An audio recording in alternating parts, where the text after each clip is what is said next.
promoting dialogue between European citizens and developing a sense of belonging to the same European community. These have been the ambitions of the European Capitals of Culture since their creation in 1985. Notre ambition, si vous voulez, c'était de marquer clairement, à travers un acte symbolique et emblématique, que la culture devait, en Europe, être le ressort ou un des ressorts de la construction européenne. Over the years, Capitals of Culture have become a community initiative involving the Council of Ministers, the European Parliament and the European Commission. Since 2005, member states have taken turns to host the event, while an international panel assesses the candidates based on ever more demanding criteria. A city is not awarded the title for its historical assets, but for what it plans for a given year. Above all, it must include a strong European dimension and highlight its place in the European culture. The added value of the European dimension is that it is not just a cultural event for your city and citizens. What you are trying to do is to bring to your city and citizens, and indeed to your country, a concept of the culture of Europe, to import it during your year, but to export your version of culture to the rest of Europe during the year as well. So it's a two-way process. The second selection criterion is aimed at building a participative event. Cities need to get their citizens involved on the ground, from street parades to the actual organisation of high-profile events or local initiatives.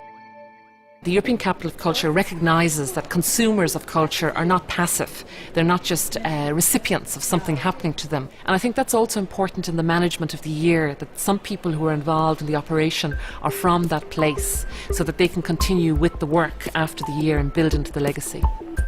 Indeed, the concept of European Capital of Culture does not stop at the event itself. Candidates have to be forward-looking.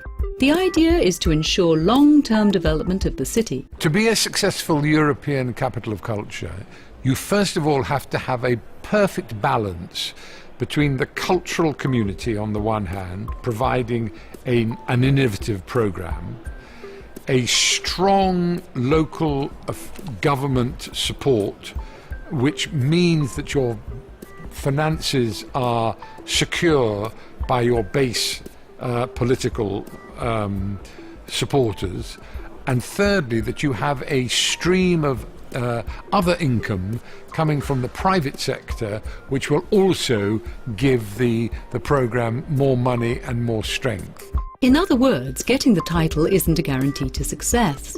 The decisive factor resides in the preparation of the event that often lasts several years. But the investment is worth it.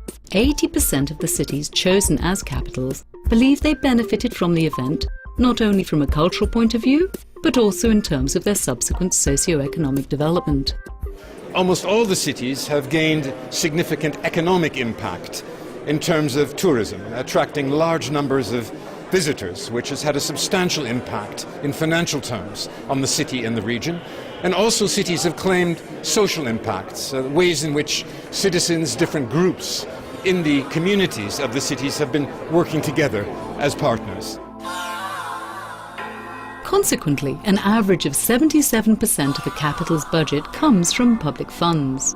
As of 2010, the European Commission will contribute €1.5 million through the Melina Mercouri Prize, awarded to every selected city. If we all want to succeed in this global economy of the 21st century, we all know that we must move more resolutely towards an economy based on creativity, knowledge and innovation. And innovation is not just about science or technology, it's also about cultural diversity, cultural creativity. Creativity is indeed one of the new sources of growth, of jobs, of sustainable development for our future. European Capitals of Culture are clearly not just about art and entertainment. They offer cities, regions and Europe as a whole a unique opportunity to improve their economy and the citizens' quality of life, proving that culture is also a source of growth in our future.